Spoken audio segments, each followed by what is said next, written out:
Deus, que ao nos aproximarmos dela, nós possamos fazê-lo com muita reverência, temor e na expectativa de que o Teu Santo Espírito há de falar aos nossos corações. Usa-nos, Senhor Deus, pela Tua graça, com profunda misericórdia. Prepara nossos corações, Senhor, para continuar ouvindo da Tua parte, Senhor, as nossas vidas. No nome de Jesus, amém. Bem, hoje e no próximo domingo nós vamos finalizar essa série que nós iniciamos aqui, falando sobre as circunstâncias e nossa interação com as circunstâncias na vida. Nós dividimos essa série em 4 partes e colocamos o seguinte tema para esse período que nós vamos falar sobre circunstâncias. Nas circunstâncias da vida, eu abro espaços para a manifestação do meu eu ou para a manifestação do meu Deus? É uma pergunta que nós crentes precisamos nos fazer, porque nós interagimos com as circunstâncias todos os dias e nós reagimos a elas de forma distinta. Muitas vezes nós reagimos dessa forma, manifestando o meu eu. Mas a palavra de Deus, o propósito do Senhor para a nossa vida, é que tudo na nossa vida venha manifestar o nosso Deus. E aí nós vimos no primeiro domingo dessa aula, dessa série, sobre as circunstâncias e o crente. Vimos lá em 2 Coríntios o que o apóstolo Paulo fala sobre as dificuldades da vida cristã, sobre os problemas que nos acometem, sobre como muitas vezes essas circunstâncias são pesadas na nossa vida. E no capítulo 7, ou melhor, no capítulo 4, versículo 8, ele fala que somos sim atribulados, mas não somos angustiados. Somos perplexos, mas não desanimados. Perseguidos, porém não desamparados. Abatidos, porém não destruídos, levando sempre no corpo o morrer de Jesus, para que também a sua vida se manifeste no nosso corpo. Aqui o apóstolo Paulo fala muito claramente que a manifestação de Jesus Cristo na nossa vida, ela é visível. Ela é, inclusive, corpórea. Ela se demonstra também na nossa vida, na forma como interagimos com as circunstâncias. Nós temos a oportunidade e temos a missão de revelar aquele que está dentro de nós. O versículo 7 fala, nós temos esse tesouro do Evangelho em vasos de barro, para que essa excelência do poder seja de Deus e não seja de nós. Então, nosso desafio é revelar o próprio Jesus Cristo. E aí nós dividimos, então, as próximas aulas, vimos no domingo passado, as circunstâncias pelas quais ninguém quer passar. E nós usamos e vamos usar como texto base 1 Samuel, capítulos 24 e 25, e nós vamos fazer uma breve revisão do que é que se encontra nesse texto, para aqueles que não estavam aqui no domingo passado. E vimos que esse texto nos traz diversas interações entre diversas pessoas. E como é que essas pessoas, então, interagiram entre si? E hoje nós vamos ver como é que essas pessoas reagiram diante dessas circunstâncias. Então, só para fazer uma revisão, uma breve revisão, nós lemos no 1 Samuel 24, gostaria que os irmãos abrissem. 1 Samuel 24, a gente vai fazer bem rapidinho, porque isso aqui é só uma recapitulação, né, do que nós vimos. 1 Samuel, capítulo 24, nós encontramos, então, Davi fugindo de Saul, mais uma vez, né? Lembrando que Davi já era fugitivo de Saul há algum tempo, e por razões muito simples. Tudo isso iniciou, se a gente conseguir ver lá em 1 Samuel 18, de questões muito simples. Não teria esse motivo para Saul estar perseguindo Davi, mas isso iniciou lá atrás, e aí isso foi agravando, e Saul não desistiu de persegui-lo. E Davi, então, se encontra numa situação em que ele tem clara possibilidade de eliminar Saul, e ele não faz isso. E ele, posteriormente, mostra e fala para Saul, Saul, eu tive a oportunidade de lhe matar, e não matei você. Capítulo 24, versículo 12, a gente vê nesse diálogo dele com Davi, ele fala, dele com Saul, ele fala: julgue o Senhor entre mim e ti, e vingue-me o Senhor a teu respeito. Porém, a minha mão não será contra ti, Saul. Dos perversos procede a perversidade, diz o provérbio dos antigos. Porém, a minha mão não está contra ti. Versículo 14. Após quem saiu o rei de Israel? A quem persegue um cão morto, uma pulga? E aí Davi complementa: seja o Senhor, Saul, o meu juiz, e julgue entre mim e ti, e veja e pleiteie a minha causa, e me faça justiça, e me livre da tua mão.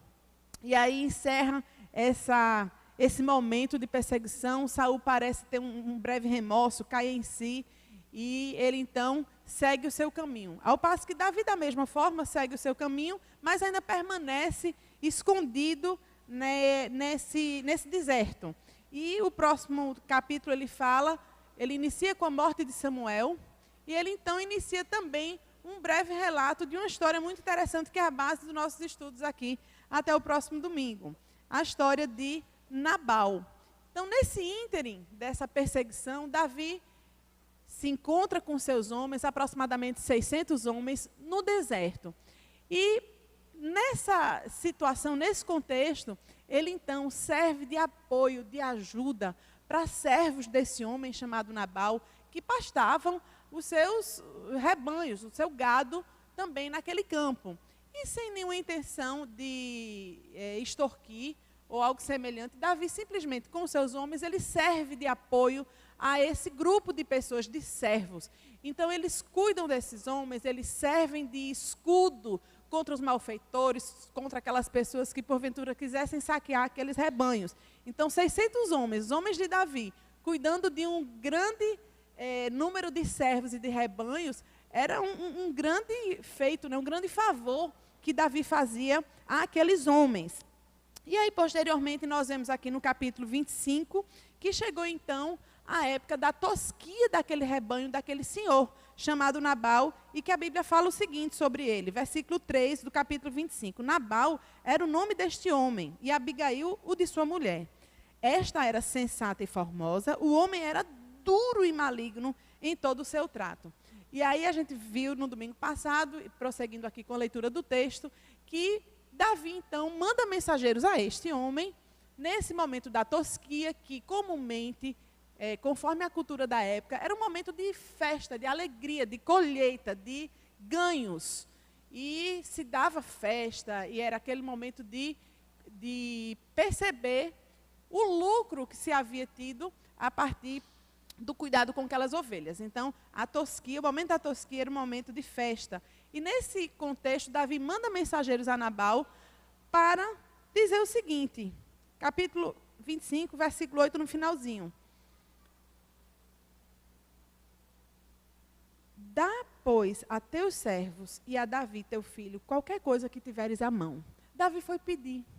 Ele foi pedir alguma ajuda. Ele estava numa situação em que ele tinha um grupo de 600 pessoas com ele, certamente já estava sentindo falta das condições básicas, e aí Nabal, de forma muito dura, muito própria, muito condizente com quem ele era, porque o próprio nome dele significava nécio, tolo, louco, ele diz: não, eu não vou dar nada a esse Davi, não sei nem quem ele é. Tem muito servo que anda fugindo aí de seus senhores, nem conheço esse homem, eu vou tirar as coisas que são minhas para dar para uma pessoa que eu nem conheço. E aí os servos voltam para Davi e relatam o que houve. E foi aí que a gente ficou até o domingo passado. Nós falamos um pouco sobre as questões, as coisas que normalmente nós não queremos passar, mas nós passamos na vida. Quais são as circunstâncias que a gente vê nesse texto até esse momento que aparecem aqui e que, se a gente se coloca num lugar, a gente pensa: puxa vida, eu não queria estar passando por isso. Então, nós vimos o fato de ser perseguido sem causa, o fato de chorar as perdas, como o povo de Israel chorou a morte de Samuel, viver relacionamentos difíceis, porque esse casamento de Abigail com Nabal certamente não era um casamento fácil. Ela sensata, uma mulher de Deus, temente ao Senhor, com um homem duro, nécio. Passar por apertos, conforme o próprio Davi passou, tanto que ele foi pedir ajuda a Nabal.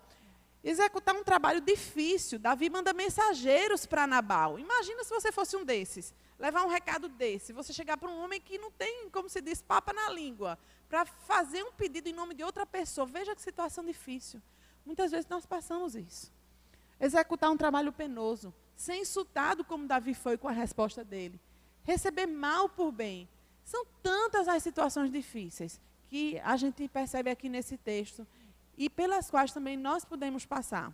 Ninguém gosta disso. Ninguém aqui vai dizer, eu gosto de passar por isso. Eu acho isso bom. Não. A gente não acha, a gente não escolheria passar por situações assim. Mas nós vemos que elas estão registradas aqui nessa história e finalizamos nossa última aula com essa passagem bíblica, né? As palavras de Jesus Cristo, nos reafirmando que nós vamos ter sim aflições nesse mundo, mas que a gente precisa ter bom ânimo. E o nosso padrão de incentivo, de encorajamento é o próprio Jesus Cristo, quando diz, eu venci o mundo. Então, nós finalizamos dentro dessa reflexão e vamos iniciar hoje com essa outra pergunta. Como é que nós tendemos a reagir diante dessas circunstâncias? Já que elas são inevitáveis, já que elas vão acontecer, já que são duras, são difíceis, como cristão, como é que eu deveria reagir? Mas como é que normalmente eu tenho a tendência a reagir? Lembrando que nossa pergunta é, as circunstâncias na nossa vida, nessas situações, eu abro espaço para o meu eu, ou eu abro espaço para o meu Deus se manifestar? Há diversas formas como a gente reage com essas situações. Muitas vezes a gente sucumbe à tristeza. Então, a gente entra numa situação difícil, de tristeza profunda. Muitas vezes a ira vem com muita força. Então, a gente parece que perde de vista o nosso chamado. A gente se arvora com muita ira diante de algumas circunstâncias. Outra vez, a gente pode se relacionar com essas circunstâncias de forma passiva, neutra, se abstendo de participar delas, como se elas não existissem. Existem várias formas. E, meus irmãos, gostaria que hoje nós pensássemos sobre como muitas vezes nós permitimos que o nosso eu seja a pessoa quem conduz as nossas reações. E isso não é propósito de Deus para a nossa vida. Muitas vezes, no nosso dia a dia, a forma como nós interagimos com as circunstâncias, elas têm muito mais a ver com o meu eu do que com o meu Deus. E nós vamos ver aqui em 1 Samuel, dando continuidade a esse texto, 1 Samuel 25, como é que nós tendemos a reagir. Hoje nossa leitura bíblica vai ser um pouco mais curta, porque ela é a continuidade da nossa história, e no domingo que vem nós vamos encerrar. Então, gostaria de pedir aos irmãos que abrissem 1 Samuel, capítulo 25. A gente vai ler os versículos 10 até o versículo 13, posteriormente os versículos 21 e o versículo 22.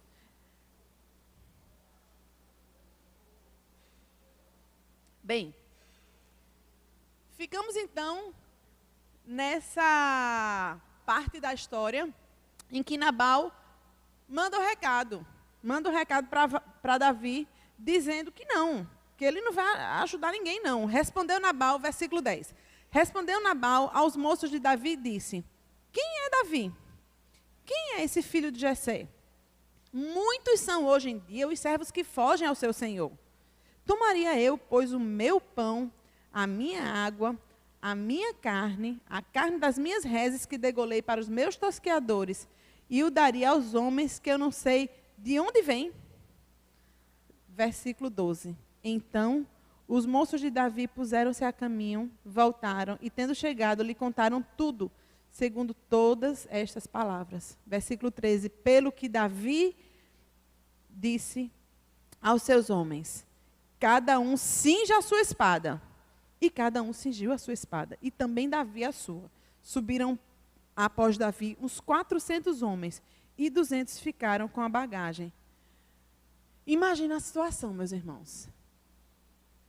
Como essa reação de Davi, ela foi forte. Posteriormente, versículo 21 e 22, a gente vai ler o seguinte. Ora, Davi dissera, ou seja, nesse contexto que acabamos de ler, ele disse, com efeito, nada me serviu ter guardado tudo quanto este possui no deserto, e de nada sentiu falta de tudo quanto lhe pertence. Ele me pagou, vamos ler juntos, meus irmãos? Ele me pagou mal por bem. E aí ele continua: faça a Deus o que lhe aprouver aos inimigos de Davi, se eu deixar ao amanhecer um só do sexo masculino dentre os seus. Então a sentença já estava decidida aqui, já estava determinada. Davi já tinha tomado uma decisão em relação a isso. E é nesse contexto, meus irmãos, a gente vai, a leitura bíblica hoje, ela finaliza aqui, dessa história. A gente vai refletir um pouco sobre a reação de Nabal, a reação de Davi, a reação dos homens de Davi nesse contexto. Gostaria de convidar os irmãos, à medida que nós refletirmos sobre isso, que cada um também reflita à luz da sua vida, da sua realidade, dos seus enfrentamentos, das suas dificuldades. Quantas vezes nós temos reagido dessa forma? Quantas vezes nós tendemos a exaltar o nosso eu à medida que nós nos relacionamos com as circunstâncias na nossa vida? Muitas vezes a gente, de fato, tende a reagir como Nabal, reagir como Davi e reagir como os homens de Davi. Nós vamos ver, primeiramente, como é que Nabal reagiu. Versículo 10, que acabamos de ler. Nabal respondeu então aos servos de Davi: quem é Davi? Quem é esse filho de Jessé? Hoje em dia, muitos servos estão fugindo dos seus senhores.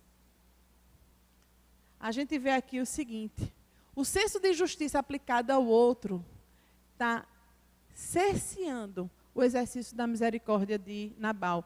É verdade que a gente não pode esperar nada do homem ímpio como esse. Meus irmãos, mas muitas vezes nós crentes salvos, remidos por Jesus Cristo, ainda assim exercemos nossas reações da mesma forma que Nabal exerceu aí. Ele não tinha parâmetro nenhum, porque ele não tem o temor de Deus no seu coração, ele não conhecia o Senhor. Mas muitas vezes o nosso coração reage da mesma forma.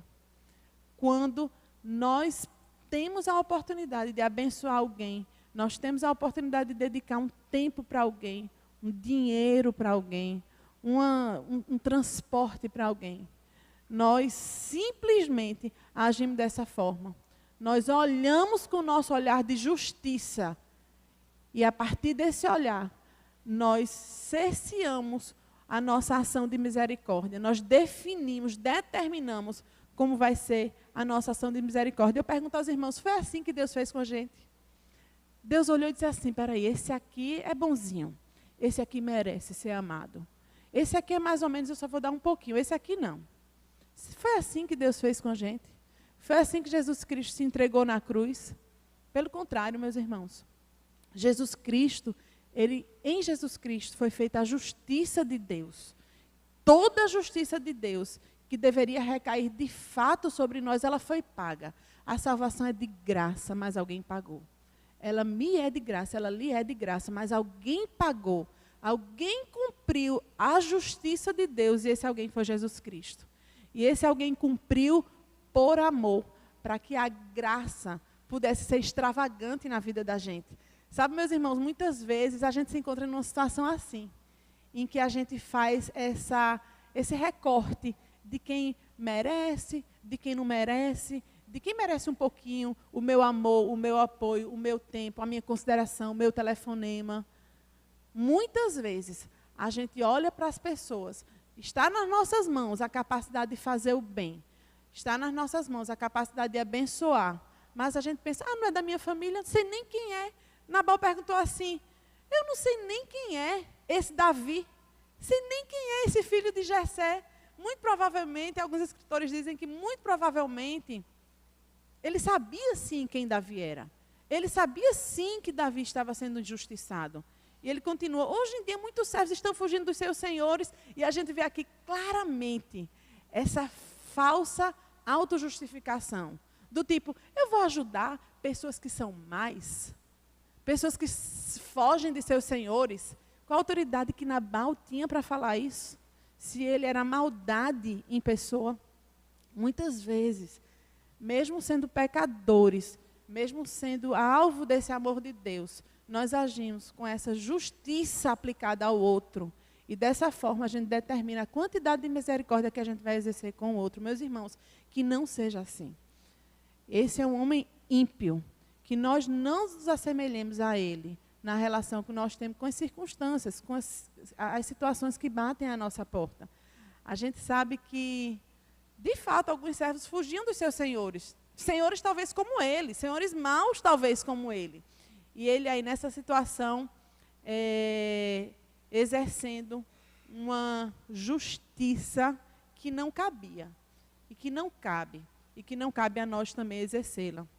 Que a nossa misericórdia para com o próximo, meus irmãos, seja grande, que seja abundante, extravagante, como a graça e a misericórdia que nós recebemos do nosso Senhor Jesus Cristo. Mais adiante a gente vê, Nabal continua, né? Ele fala no versículo 11, ele continua: tomaria eu, pois, o meu pão, a minha água, a carne que eu abati para os meus tosqueadores e dá-los a homens que vêm não se sabe de onde? E eu vou fazer isso? Vou não. E é engraçado porque a gente reconhece muito da nossa realidade hoje, da nossa sociedade hoje. Esse reino do eu, o meu, isso é meu, é minha conquista. Isso aqui fui eu quem fiz, eu que alcancei. Eu vou distribuir dessa forma. Eu não sei nem quem é esse homem. Talvez se eu soubesse, eu até poderia dar. Talvez se ele merecesse, talvez eu até daria. E a gente vê que o reino do eu é muito diferente do reino de Deus. E é engraçado porque hoje em dia, quanto mais Nabal você for, melhor. Porque é assim que a sociedade prega. Só que não prega dessa forma. Ela prega exaltando o seu eu. Você consegue, você é líder, você vai adiante, você alcança, você pensa, você vai e você consegue, você vai ter sucesso. E, obviamente, todo o fruto desse suor, ele é destinado a quem? A você. E você só dá se você quiser. Você só dá se você achar que deve. Você junta, que é melhor. É assim que a sociedade ensina. Porque não há nada mais justo do que isso. É isso que a sociedade fala. E é verdade. Veja, você trabalhou, você ajuntou. É uma lógica humana que você não pode dizer que ela é errada, mas conforme o reino de Deus, ela não está dentro dos propósitos de Deus para a nossa vida. O propósito de Deus para a nossa vida é o princípio da doação, da entrega. O que eu tenho, eu entrego primeiramente a quem? Ao Senhor, não é meu. Isso é teu, Senhor. Isso não é meu, isso não me pertence. Se por acaso eu tenho alguma coisa, não vem de mim, vem de ti. Mas a pessoa é inteligente e conseguiu isso. Não vem dele, vem de Deus. A pessoa ganhou uma herança, tem riquezas. Não vem dele, vem de Deus. Está na economia divina. Tudo que nos acontece. Muitas vezes, meus irmãos, a gente entra nesse entendimento de que o nosso esforço nos conduz ao sucesso. E, na realidade, o entendimento que nós cristãos devemos ter é que toda boa dádiva, todo dom perfeito, procede do Pai das luzes, em quem não há mudança nem sombra de variação. É de lá que procede todo bem. Aí eu pergunto, e esse bem, ele me pertence? Não. É o princípio da doação, como nós falamos domingo retrasado. Quem quiser vir após mim, negue-se a si mesmo. Tome a sua cruz, siga-me. Sabe o que é que significa isso? O eu não existe. É Deus quem se manifesta.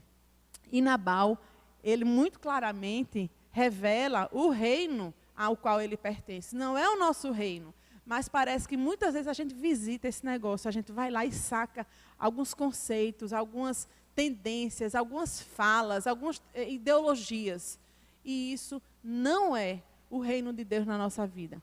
Que esse alerta, meus irmãos, seja guardado no nosso coração. Minhas conquistas são minhas, eu faço o que eu quiser dessas conquistas. E isso é verdade. Para o outro, para o crente, não. A gente não faz o que a gente quer. A gente faz o que o Senhor quer que nós façamos da nossa vida. Para que a gente possa entender isso muito claramente, é importante, como o presbítero Roberto falou, que a gente ouça da parte de Deus, que a gente conheça o propósito de Deus a partir das Escrituras. Às vezes a gente pergunta assim, eu queria conhecer a vontade de Deus, queria conhecer o propósito de Deus para a minha vida. Está revelado, meu irmão. Está aqui nas Escrituras. Quanto mais a gente beber dessa fonte, mais a gente vai conhecer o propósito de Deus para a nossa vida. As nossas conquistas, entre aspas, não são nossas. Portanto, a gente não faz o que a gente quer. A gente faz o que o Senhor quer que nós façamos. E aí nós vemos também Davi, nesse contexto de reação. Aí Davi, quando ouve aquilo, parece que... sabe aquela raiva, eu acho, que vem assim, da ponta do pé e vai tomando assim, aquela raiva, aquele ódio, aquele negócio assim que é incontrolável? Eu acredito que todo mundo aqui já sentiu isso, Davi não foi diferente. E é engraçado, porque a gente acabou de ler aqui, capítulo 24, versículo 15, que Davi fala para Saul, Saul, seja o Senhor o meu juiz e julgue entre mim e ti, e veja, e ele pleiteie a minha causa, e ele me faça justiça, e ele me livre da tua mão. Agorinha, Davi estava lá bem espiritual, bem temente ao Senhor. E nesse momento, Davi está exatamente o oposto, lançando mão de uma decisão em favor da justiça própria. E a gente vê, primeira coisa que ele fala lá, Davi tinha dito, né? O versículo 22 fala, 21 e 22, Davi havia dito, de nada adiantou proteger os bens daquele homem no deserto, para que nada se perdesse. Ele me pagou o bem com o mal. Que Deus castigue a Davi, algumas traduções dizem, Deus castigue aos inimigos de Davi. Em outras palavras, Deus faça o que Deus quiser fazer, com muita severidade, caso até de manhã, amanhã de manhã, eu deixe vivo um só do sexo masculino de todos os que pertencem a Nabal. Pense na ira, pense num homem irado com 600 homens do lado. Esse Nabal foi brincar com o que ele não deveria brincar. Porque aí Davi, de fato, claramente está tomado de uma ira, um senso de justiça própria. Se você fosse Davi, meu irmão, eu vou dizer, se eu fosse Davi, eu também não estava feliz, não. Porque eu fiz um negócio que o outro, tudo bem, não me pediu para fazer, mas eu fiz, eu ajudei, eu protegi os servos dele, eu protegi os rebanhos dele, ele não perdeu um só cabrito, nada, não veio ninguém roubar nada. Outra, a gente também não roubou nada dele, nós somos 600 homens, poderíamos ter roubado, fizemos nada, pelo contrário, a gente serviu como um muro, a palavra de Deus diz aqui, versículo 16, de muro em redor, eles nos serviram. E agora o que eu recebo é isso. De verdade, meu irmão, se isso fosse com você, eu acho que você... É uma ira, né, razoável. Só que, meus irmãos, eu vou dizer, esse negócio de ira é um negócio muito sério. É muito sério, porque é exatamente uma das grandes expressões onde o eu reina. É o senso de equilíbrio. É engraçado, porque esse senso de equilíbrio, de justiça, ele é um senso que vem de Deus. É a vontade que nós, homens, temos de precisar equilibrar esse negócio. Está errado, está capenga, um lado está mais alto do que o outro, a gente vai equilibrar, isso está errado. Isso é de Deus. Esse senso de justiça, ele é divino. Só que o que acontece é que nesse caminho para equilibrar essa balança, a gente lança a mão da nossa ira, da nossa decisão, da nossa raiva. E a gente vê que a adversidade, ela nos cega, muitas vezes, em relação ao reino de Deus. Muitas vezes, ela nos abre os olhos ao reino de Deus. Eu pergunto, no caso de Davi, Davi ficou o quê? Cego? Ou Davi ficou com a percepção espiritual da situação? Ele cegou. Ele começa dizendo, de nada adiantou. Meu irmão, será que de nada adiantou mesmo? Será que se Davi tivesse parado um pouco assim, mas eu abençoei, eu tive a oportunidade de estar com aqueles homens, eu tive a oportunidade de interagir com eles. O Senhor conhece aquilo que foi feito no oculto, que ninguém reconhece. Eu não estou recebendo um centavo por isso, eu recebi insulto por isso, mas isso está diante do Senhor. Essa é a visão que a gente precisa ter. mas que a gente muitas vezes não tem. A gente tem essa cegueira de Davi. De nada adiantou. Porque eu não recebi nada em troca. Eu não recebi nada que minimamente eu deveria receber. Não é nem pagamento, é só... Eu pedi qualquer coisa para ele me ajudar. E ele não me ajudou.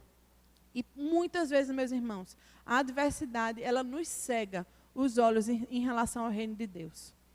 A gente vê também que o pecado do outro, meus irmãos, ele não autoriza a gente a pecar de volta, não. Ah, mas ele fez isso comigo, eu vou fazer isso com ele também. A gente que tem filho, a gente passa muito por isso, né? Chega o menino da escola reclamando, ele bateu, eu bati também. Pense num negócio difícil, esse negócio de equilibrar, de ensinar a menina esse negócio de bate, não bate, e revida, e não sei o quê.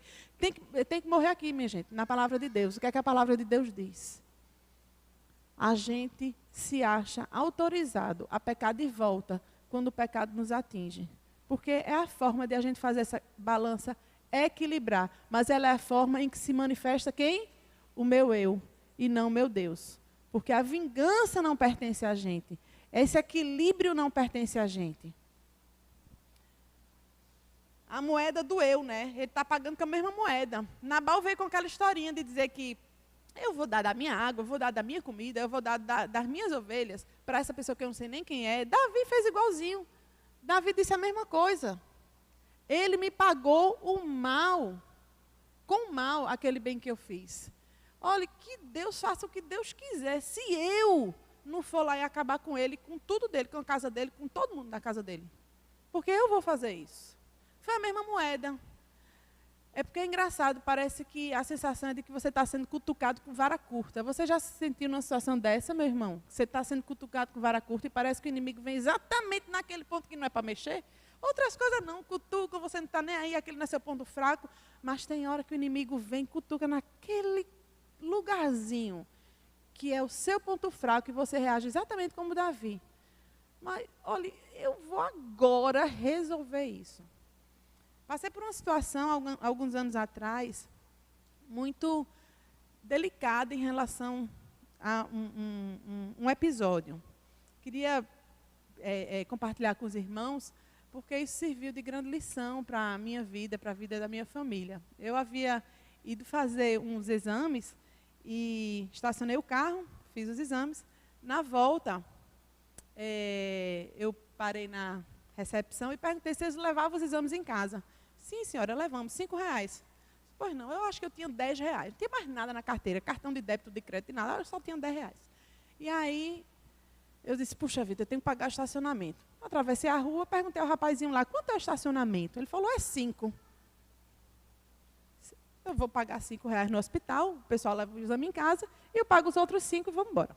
Resolvido. Voltei, atravessei a rua, paguei os R$5, cheguei com R$5 lá. Na hora lá de pagar, já entrei no carro, fui pagar no caixa. Já faz um tempo, não era tão automatizado como é hoje. Dei os R$5, ele falou, senhora, é 7. Aí eu disse, como? O senhor disse que era 5. Inclusive, eu tinha 10. Eu podia ter ficado com os 10, eu pagaria os 7. Não, mas é 7, a senhora não vai sair, não. Eu digo, como que eu não vou sair? Ele disse, não vai, porque é 7. Eu digo, mas foi o senhor que me disse que era 5. E começou esse espírito aí de Davi, né? Assim, como assim? Ele disse, não vai. Eu disse, moço, o senhor foi quem errou. Não, mas não vai. Eu digo, o senhor está cerceando o meu direito de ir e vir. E eu vou sair desse estacionamento aqui. Ele disse, olha, senhora, não vai. E eu pensei assim, eu vou passar aqui nessa cancela. Eu digo, mas vai ser um prejuízo tão grande para esse carro. Não faz sentido eu fazer isso. Mas, na hora, é aquela história, né, da ira. A ira vem assim, com uma força, que você, meu irmão, se o Espírito Santo não estiver ali, sendo o rei na sua vida e lhe tomando por completo, tem situações na vida que, de fato, esse espírito de Davi aí toma conta. É o velho homem. É o lado que você prefere que ninguém toque. Eu digo, tem nada não, a gente vai chamar a polícia. Vai chamar a polícia, porque eu estou querendo sair, a culpa não foi minha, foi sua, e vamos ver os documentos, os tickets, não sei o quê, aquelas confusões, não sei o quê. E eu poderia muito bem, meus irmãos, ter voltado lá no hospital, me deu os R$5 de volta, eu vou pegar o exame, ligava para pegava, teria formas de resolver. Mas a gente não quer. A gente quer matar tudinho. Aí, chamei a polícia. Lá vem a polícia. Isso, 6 horas da noite, eu já estou perdendo a oportunidade de estar em casa, chegar em casa, tomar banho, estar com os meninos, jantar, dormir cedo, ficar em casa. Já estou me prejudicando. Chamei a polícia. A polícia não chega rápido, aí demora. E ele lá, eu cá, aquela confusão, aí chega a polícia, aí o que foi que houve? Aí vai contar a história todinha, não sei o quê, faz o BO. Aí aquela confusão, e eu já assim, e parece que o negócio vai piorando. Aí, ligo para o meu marido, que foi isso, minha filha? Eu não venha cá porque aconteceu isso, não sei o quê. Aí começa o circo, aquele negócio, vai todo mundo para a delegacia, vai. O camburão. Meu Deus, eu tenho até vergonha de contar essa história.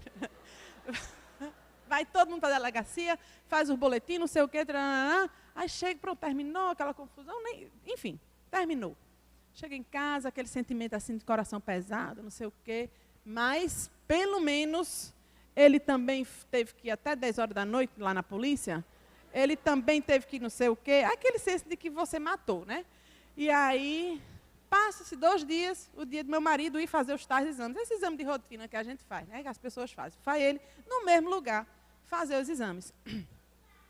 Chega, estaciona o carro, está saindo o rapazinho, o dito rapaz, assim, disse alguma graça lá com ele, porque reconheceu. Ele também disse outra coisa de volta. Quem conhece Fernando é uma pessoa muito calma, não esboçou nada de agressividade e passou. Foi fazer os exames, atravessou a rua. Depois de 1 hora e meia, quando ele volta, quem é que está lá? A polícia. Ele não entendeu o que era aquilo. O rapaz tinha chamado a polícia porque disse que ele tinha ameaçado ele de morte. Eu não acreditei quando o Fernando me ligou para contar essa história. Ele disse, eu estou aqui. O rapaz fez isso. E o problema não é esse. O problema é que ele tem uma testemunha. E a gente começa a ver que os desdobramentos da ira são incalculáveis. Às vezes a ira ela fica só naquilo ali. Às vezes você pode estar prestes a fazer uma chacina dessa aí. E o rapaz fez isso. E ele tinha uma testemunha e a polícia estava lá. E começou a mesma confusão. Mesma confusão. Eu não fui, claro, mas a mesma confusão. De ir para, vai todo mundo para a delegacia, faz o BO, não sei o quê. E aí a confusão. Resultado, o rapaz registra um boletim de ocorrência de ameaça de morte sobre ele com uma testemunha. E o negócio vai tomando outro corpo. E a gente não acredita naquilo. E a gente diz, não, mas possivelmente com uma ponderação, né, conversar com ele e tudo mais, ele vai reverter isso, ele vai saber que não é verdade. Meus irmãos, o negócio não cedia. O rapaz, cada vez mais irredutível em relação àquilo. Eu não vou retirar a minha queixa. A queixa vai estar lá. E, obviamente, a gente sabe, né, que esse tipo de qualquer tipo de queixa ela não pode ficar lá, principalmente esse tipo de agravo, né, de delito. Ele tem que ser investigado, ele tem que seguir adiante. E a gente não acreditava naquilo. E ele, cada vez mais enfurecido, o rapaz, e tivemos alguns contatos através de pessoas, amigos e tudo mais. Até que um dia, Fernando chegou, a gente estava no quarto, ele disse, minha filha, se a gente precisar vender esse apartamento e se mudar, a gente vai se mudar. Esse rapaz, ele está enfurecido. E ele sabe onde a gente mora porque tem placa de carro. Então, isso é fácil. E parece que naquela hora, assim, Deus me quebrou mesmo. Se puxa vida. Uma coisa tão sem sentido, uma coisa tão simples, me instigou a ponto de agir de maneira tão louca, de maneira tão nécia, sem pensar quem deve se manifestar nessas situações com as quais a gente interage. Eu fiquei muito, muito abatida com aquilo. Na época, a gente compartilhou com o nosso pequeno grupo. O nosso pequeno grupo se colocou em oração. E a gente, de fato, entregou isso a Deus com aquele coração pesado. De algo que você não podia mais voltar atrás. Aquilo já estava feito. E deu um trabalho. Meu marido entrou em contato com ele algumas vezes, com as autoridades, explicou. E a gente crê que foi obra de Deus, a ação do Espírito Santo na vida desse homem, que fez com que ele retirasse essa queixa. E nesse vai e vem, nós tivemos a oportunidade de interagir com um delegado que era crente. E nessas horas Deus garante que não vai haver dúvida nenhuma do agir dele. E naqueles dias o delegado falou da palavra, leu a palavra e me admoestou quanto a essa questão. Fernando também já havia dito sobre isso. Mas eu sei que aquilo nada mais foi do que a exaltação do eu por causa de uma situação que poderia ser contornada. Mas eu não aceitei que ela fosse contornada. Eu queria matar tudinho, como Davi. A gente não sabe, meus irmãos, os desdobramentos que a ira pode ter. Pode ser que não seja muita coisa, não. Pode ser que seja simples. Uma coisa que a gente, inclusive, se exercite nisso.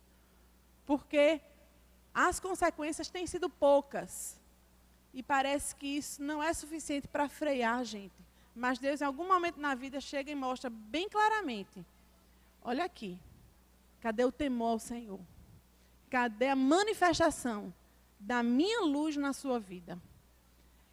Que a gente possa refletir, meus irmãos, sobre isso. Porque Davi chegou e disse assim, bota as espadas, tudinho. Pega as espadas, todo mundo. A gente sabe que são quantos homens? 600 homens, tudo de espada na cintura. E a gente vê Davi tão espiritual nesse versículo que a gente acabou de ler, em que ele fala com Saul, e agora a gente vê ele tão carnal. Isso é muito parecido também com a gente. A gente não pode estar se valendo na espiritualidade do ontem, não, meu irmão. A gente tem que estar em Cristo hoje. Ah, porque ontem eu estou fortalecido, porque ontem eu perdoei Saul, ontem eu não matei Saul, ontem eu não cedi à tentação de matá-lo e de ouvir os meus homens dizendo que eu deveria matá-lo, mas hoje estou eu aqui, de espada na cintura para matar um homem, não, para matar todos os homens de uma comunidade. A gente vê também que serve como alerta, que muitas pessoas são guiadas pelas ordens que nós damos. Eu não sei, minha irmã, meu irmão, que nível de autoridade você exerce ou você tem, seja no trabalho, mas se você tem filhos, você naturalmente, né, já tem a sua autoridade. Mãe, pai, avós, líderes, chefes, você que é gestor, você que vive em algum nível de autoridade. Lembrem que há pessoas que estão olhando e estão guiadas por suas ordens. E muitas vezes a gente pode dar ordens loucas. Ordens que não vêm de Deus. Fica os filhos assim olhando. Como é, mãe? É para morder de volta, é? Como é? É para bater de... Como é mesmo esse negócio? E a gente, ensandecida, a gente dá umas ordens muito loucas. Eu lembro os meninos em casa, às vezes não obedeciam uma coisa... Mas por que tem que fazer isso? Não, por que nada, menino? Obedeça. Não, mas é porque eu estava pensando, não tem nada que pensar. Menino aqui não tem que pensar, tem que fazer. Olha que loucura, como assim menino não tem que pensar? Tem que pensar. Às vezes a gente dá umas ordens meio loucas assim. Por quê? Porque a gente está buscando o nosso eu como aquele que deve gerir, que deve guiar as nossas decisões. Davi tinha 600 homens olhando para ele. É para fazer o quê mesmo? Bota a espada. Vamos se armar que a gente vai lá matar tudinho. E é engraçado porque a gente não vê ninguém falando nada, né? A gente vê eles tudo obedecendo. Deus não vai usar a nossa vingança não, meu irmão, a nossa ira. Deus não quer usar a sua ira, não. Deus quer usar o agir dele na sua vida. Não pense que é a sua ira, a sua raiva, a sua decisão de matar tudinho é que vai ser usado por Deus para cumprir a justiça dele. A Deus pertence a vingança. A palavra de Deus fala, o próprio Deus fala, eu a retribuirei, diz o Senhor. E os homens, então, os homens de Davi, também espelham um pouco daquilo que nós muitas vezes reagimos. O que é que eles fizeram? Fizeram o que Davi mandou fazer. O que foi que Davi mandou fazer? Espada. Vamos embora, a gente vai matar tudo. E eles fizeram. E é engraçado, porque esse texto de Nabal, ele está entre dois textos, em que esses homens são os homens que dizem a Davi, Davi, mata. Saul está nas tuas mãos. A gente acabou de ler o capítulo 24. Os homens de Davi tinham dito, mata. Deus entregou Saul nas suas mãos, mata ele. Aí tem a história de Nabal. No próximo, capítulo 26, da mesma forma, Abisai, um homem de Davi, chega para Davi e diz, de novo, Deus te entregou ele nas tuas mãos, mata. E Davi diz, longe de mim esteja colocar a mão no ungido do Senhor. E nesse meio termo aí, nesse sanduíche, está Davi querendo matar uma comunidade inteira de homens e os homens dele calados. A Bíblia não registra que nenhum dos 600 homens tenha chegado para dizer assim, ô Davi, vamos pensar direitinho nesse negócio? Será que é por aí mesmo? A Bíblia não registra de que nenhum deles tenha feito isso. A gente infere que muito provavelmente não, até porque o perfil daqueles homens era exatamente o oposto. Vamos cumprir a justiça. E Davi, como líder daqueles homens, ele também colocou sua espada e seguiu. Cerca de 400 homens acompanharam Davi, seguiram a liderança de Davi, enquanto 200 permaneceram com a bagagem. Meus irmãos, isso revela muito da necessidade que nós, como povo de Deus, como irmãos, exercer a mutualidade também com os nossos líderes. Muitas vezes, nossos líderes, seja pastor, seja líder de pequeno grupo, seja o pai, a mãe, alguém que exerce autoridade sobre nós, erra. Muitas vezes essas pessoas erram. Como é importante que a gente tenha prudência para abençoar nossos líderes. Custa nada, meu irmão, chegar e dizer, fulano, é assim mesmo? Isso é prudente? Ah, mas ele é líder, ele sabe mais do que eu, ele lê a Bíblia mais do que eu, ele conhece mais do que eu. E daí? Deus revela a vontade dele da forma como ele quer e pode ser através de você. Nunca pense que um líder está isento a atitudes loucas como essa de Davi. Isso pode acontecer. E a gente vai ver no próximo domingo como Davi foi abençoado por uma pessoa que se levantou e disse isso. Ao passo que 600 homens, a gente não vê um registro de que um tenha se levantado para dizer, Davi, vamos repensar isso? A gente vai mesmo matar esse povo todinho? Nenhum se levantou para dizer isso. Que a gente tenha prudência, meus irmãos, para abençoar também os nossos líderes. Queria terminar com esse texto que fala sobre essa questão da ira, né? Como a gente falou, a gente muitas vezes tende a agir exaltando o eu nas nossas relações aí com as circunstâncias. Mas a gente precisa lembrar que a nossa reação, seja de tristeza, de mágoa, de ira, do que for, ela exalta quem nós somos. E nós precisamos deixar que o Espírito Santo seja manifesto na nossa vida, que Jesus Cristo seja manifesto.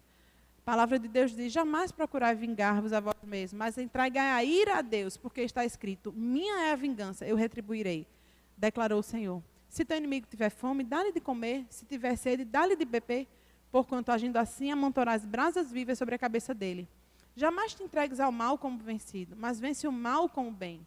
Davi está prestes a perder a oportunidade de vencer o mal que ele recebeu, fazendo mais bem para aquele homem. E a gente vê que o nosso grande desafio é viver manifestando o próprio Jesus Cristo, né? Como o apóstolo Paulo fala em 2 Coríntios, nós vimos há alguns domingos, que assim nós que vivemos, estamos sempre entregues à morte por amor de Jesus, à morte do eu, à morte da ira, à morte da revanche, da autoexaltação. Para quê? Para que a vida de Jesus Cristo se manifeste também na nossa carne mortal. E que assim, meus irmãos, a gente possa aprender com esse relato de que as circunstâncias elas são inevitáveis, de que o nosso eu ele vai se arvorar para crescer sobre essas circunstâncias, mas que Deus é quem deve reinar no nosso coração. No próximo domingo, nós vamos finalizar essa história e ver que grande livramento que o Senhor traz a todos esses. Vocês podem ler e a gente no próximo domingo vai continuar a nossa reflexão. Que o Senhor nos abençoe. Vamos orar?